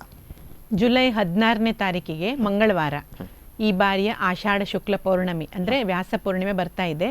ಆ ದಿವಸ ಉಡುಪಿ ತಾಲೂಕಿನಲ್ಲಿ, ಉಡುಪಿ ಊರಿನಲ್ಲಿ ನಮ್ಮದು ಶೇಷಶಯನ ಸಭಾಗೃಹ ಹೋಟೆಲ್ ಕಿದಿಯೂರು, ಇಲ್ಲಿ ನಮ್ಮದು ಸಾಯಂಕಾಲ 5 ಗಂಟೆಗೆ ಗುರುಪೂರ್ಣಿಮಾ ಮಹೋತ್ಸವ ಕಾರ್ಯಕ್ರಮ ಇದೆ. ಅದೇ ರೀತಿ ಕಾರ್ಕಳ ನಗರದಲ್ಲಿ ಕೂಡ ಉಂಟು. ಕಾರ್ಕಳದಲ್ಲಿ ಅಪರಾಹ್ನ 3:30ಕ್ಕೆ ಶ್ರೀ ವಿಶ್ವೇಶ್ವರ ವೇಣುಗೋಪಾಲ ದೇವಸ್ಥಾನ, ಅನಂತ ಶಯನ ರಸ್ತೆ, ಅಲ್ಲಿ ಆ ಸಭಾಂಗಣದಲ್ಲಿ ನಮ್ಮದು ಗುರು ಪೂರ್ಣಿಮಾ ಮಹೋತ್ಸವ ಇದೆ. ಇದು ಉಡುಪಿ ಜಿಲ್ಲೆಯಲ್ಲಿ ವಿಶೇಷವಾಗಿ ನಡೆಯುವ 2 ದೊಡ್ಡ ಕಾರ್ಯಕ್ರಮಗಳು. ಗುರು ಪೂಜನೆ ಆಗ್ತದೆ ಅಲ್ಲಿ. ನಂತರ ವಕ್ತಾರರಿಂದ ಒಂದು ಸಮಾಜಕ್ಕೆ ಮಾರ್ಗದರ್ಶಕವಾಗಿರುವಂತಹ ಪ್ರವಚನಗಳಿದೆ. ಅದೇ ರೀತಿ ಸನಾತನ ಸಂಸ್ಥೆ ವತಿಯಿಂದ ನಮ್ಮದು ಗ್ರಂಥ ಪ್ರದರ್ಶನಗಳು, ಧರ್ಮ ಶಿಕ್ಷಣ ಫಲಕಗಳ ಪ್ರದರ್ಶನಗಳು, ಸಂಸ್ಥೆಯ ವಿಶಿಷ್ಟ ಕಾರ್ಯದ ಬಗ್ಗೆ ಸಮಾಜಕ್ಕೆ ಪರಿಚಯ ಮಾಡುವಂತಹ ಹಲವಾರು ಉಪಕ್ರಮಗಳ ಬಗ್ಗೆ ಅಲ್ಲಿ ಪ್ರದರ್ಶನಿಗಳಿರ್ತದೆ. ಸಮಾಜದಿಂದ ಸಾವಿರಾರು ಮಂದಿ ಬಂದು ಇದರ ಲಾಭ ತಗೊಳ್ತಾರೆ. ಇದು ಪ್ರತಿ ವರ್ಷ ನಾವು ಗುರುಪೂರ್ಣಿಮಾ ಮಹೋತ್ಸವ ಅಂತ ಹೇಳಿ ದೊಡ್ಡ ರೀತಿಯಲ್ಲಿ ಆಚರಿಸುವಂತಹ ವಿಶೇಷ ಆಧ್ಯಾತ್ಮಿಕ ಕಾರ್ಯಕ್ರಮ ನಮ್ಮದು. ಎಸ್, ಈಗಾಗಲೇ ಹೇಳಿದ ಹಾಗೆ ಒಂದು ವಿಚಾರವನ್ನು ನಿಮ್ಮ ಹತ್ರ ಕೇಳೋದಕ್ಕೆ ನಾನು ಮರೆತೆ ಹೋದೆ. ಯಾಕಂದರೆ ಈ ಹಿಂದೆ ಇದ್ದಂಥ ಒಂದು ಗುರುಕುಲದ ಪದ್ಧತಿ ವಿಶಿಷ್ಟವಾದ ಒಂದು ಸ್ಥಾನಮಾನ ಅನ್ನುವಂಥದ್ದಿತ್ತು. ಗುರು ಶಿಷ್ಯರ ಮಧ್ಯೆ ಇದ್ದಂಥ ಒಂದು ಬಾಂಧವ್ಯ ಆಗಿರ್ಬೋದು, ಆ ಗುರುಕುಲದಲ್ಲಿ ಅಥವಾ ಒಂದು ಆಶ್ರಮದಲ್ಲಿ ತಮ್ಮ ವಿದ್ಯಾಭ್ಯಾಸವನ್ನು ಮಾಡ್ತಾ ಇದ್ರು. ಸೊ ಈಗಿನ ಒಂದು ದಿವಸಕ್ಕೆ ಬಂದಾಗ ಇಂಥ ಒಂದು ವ್ಯವಸ್ಥೆ ಇಲ್ಲ. ಆದರೆ ಆಗ ಇದ್ದಂಥ ವ್ಯವಸ್ಥೆಗೆ ಇದ್ದಂಥ ಒಂದು ಮಹತ್ವ ಈಗ ಗುರು ಶಿಷ್ಯರ ಮಧ್ಯೆ ಇಲ್ಲ ಅನ್ನುವಂಥದ್ದು. ಈ ಕುರಿತಾಗಿ ಏನು ಹೇಳ್ತೀರಾ? ಹೌದು, ಅಂದರೆ ಕಾಲ ಬದಲಾದ ಹಾಗೆ ಜನರ ಮಾನಸಿಕತೆ ಬದಲಾಗ್ತಾ ಉಂಟು. ಇವತ್ತು ನಾವು ಶಾಲಾ ಕಾಲೇಜುಗಳ ವಿದ್ಯಾರ್ಥಿಗಳನ್ನೇ ನೋಡಿದ್ರೆ ನಿಮಗೆ ಗಮನಕ್ಕೆ ಬರ್ತದೆ, ಅವರಿಗೆ ತಮ್ಮ ಗುರುಗಳ ಮೇಲೆ ಯಾವುದೇ ರೀತಿಯ ಗೌರವ ಕಾಣ್ಲಿಕ್ಕೆ ಸಿಗುವುದಿಲ್ಲ. ಅದೊಂದು ರೀತಿಯ ವ್ಯಾವಹಾರಿಕ ಸಂಬಂಧ ಅಷ್ಟೇ.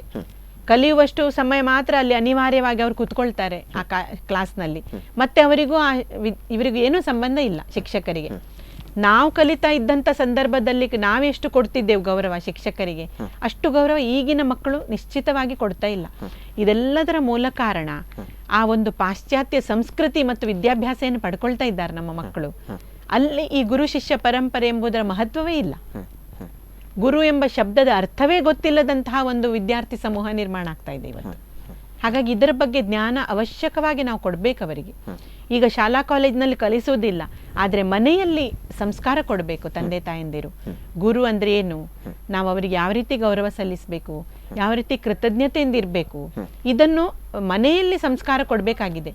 ಶಾಲಾ ಕಾಲೇಜಿನಲ್ಲಿ ನಿಶ್ಚಿತವಾಗಿ ಸಿಗುವುದಿಲ್ಲ. ಯಾಕಂದ್ರೆ ಪಾಶ್ಚಾತ್ಯ ವಿದ್ಯಾಭ್ಯಾಸವನ್ನು ಕಲಿತಾ ಇದ್ದೇವೆ ನಾವು. ದುರದೃಷ್ಟದಿಂದ ನಾವೆಲ್ಲರೂ ಸೆಕ್ಯುಲರ್ ವಾದಿಗಳಾಗಿ ಇವತ್ತು ಧರ್ಮದ ಬಗ್ಗೆ ಮಾರ್ಗದರ್ಶನ ಇಲ್ಲ ನಮಗೆ.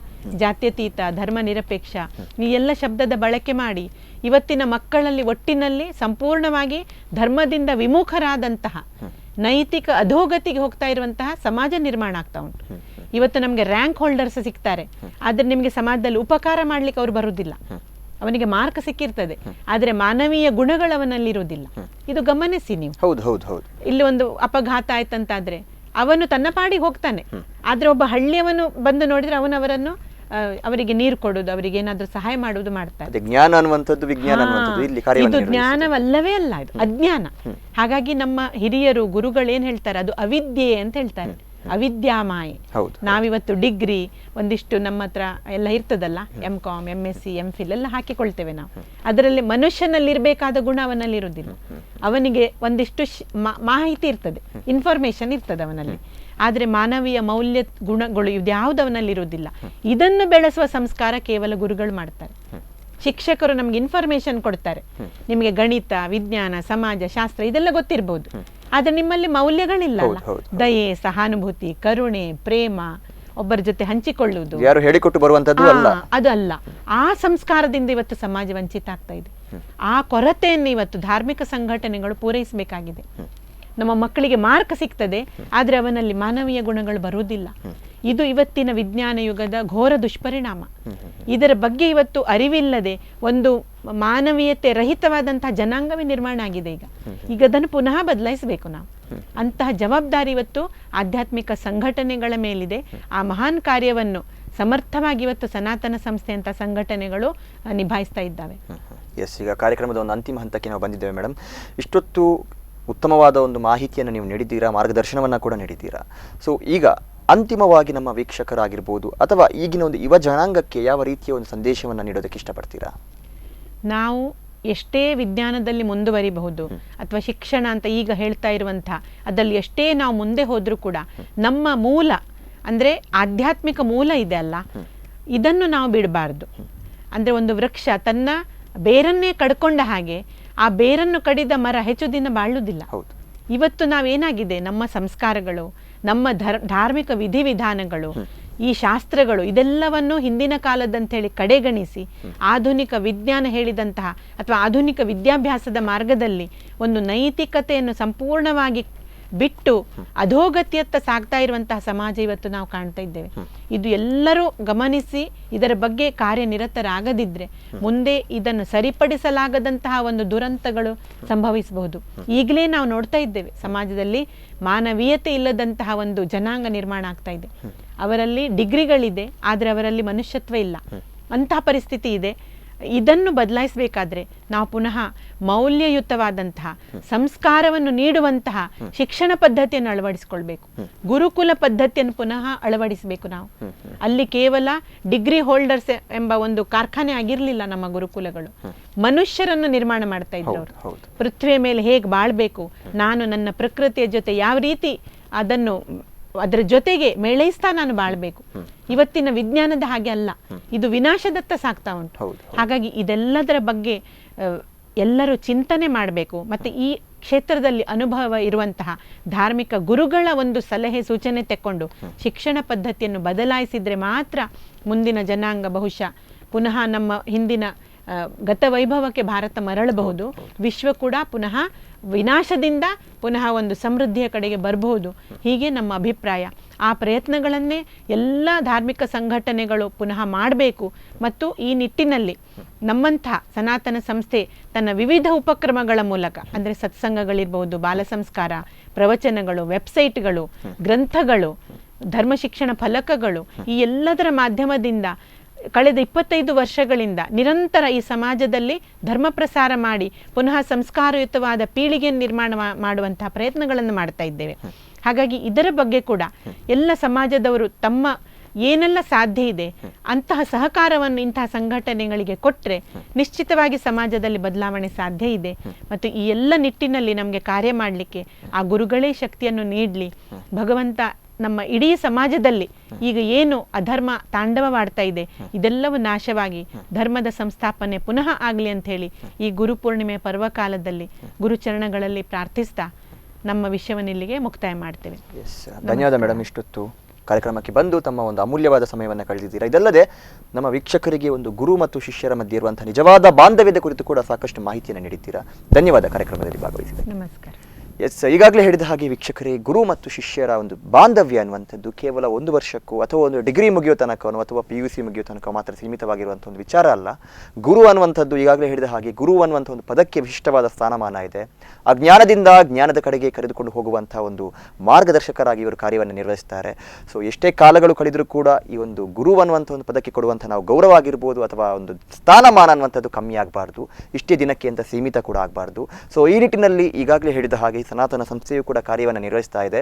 ಬರುವಂಥ ಜುಲೈ 16ರಂದು ಉಡುಪಿ ಜಿಲ್ಲೆಯಲ್ಲಿ ಮತ್ತು ಕಾರ್ಕಳದಲ್ಲೂ ಕೂಡ ಈ ಒಂದು ಕಾರ್ಯಕ್ರಮವನ್ನು ಹಮ್ಮಿಕೊಂಡಿದ್ದಾರೆ, ಗುರು ಪೂಜೆಯ ಅಥವಾ ಗುರು ಪೂರ್ಣಿಮೆಯ ಒಂದು ಕಾರ್ಯಕ್ರಮವನ್ನು. ಸೊ ಆದಷ್ಟು ಹೆಚ್ಚಿನ ಸಂಖ್ಯೆಯಲ್ಲಿ ಭಾಗವಹಿಸುವ ಮೂಲಕ ಈ ಒಂದು ಕಾರ್ಯಕ್ರಮವನ್ನು ಯಶಸ್ವಿಗೊಳಿಸಬೇಕು ಅನ್ನುವಂಥದ್ದು ನಮ್ಮದು ಒಂದು ಆಶಯ. ಸೊ ಇದಾಗಿರುತ್ತೆ ಇವತ್ತಿನ ವಿಶೇಷ. ನಿರಂತರ ಸುದ್ದಿ ಮತ್ತು ಮನೋರಂಜನೆಗಾಗಿ ನೋಡ್ತಾ ಇರಿ ಸ್ಪಂದನ.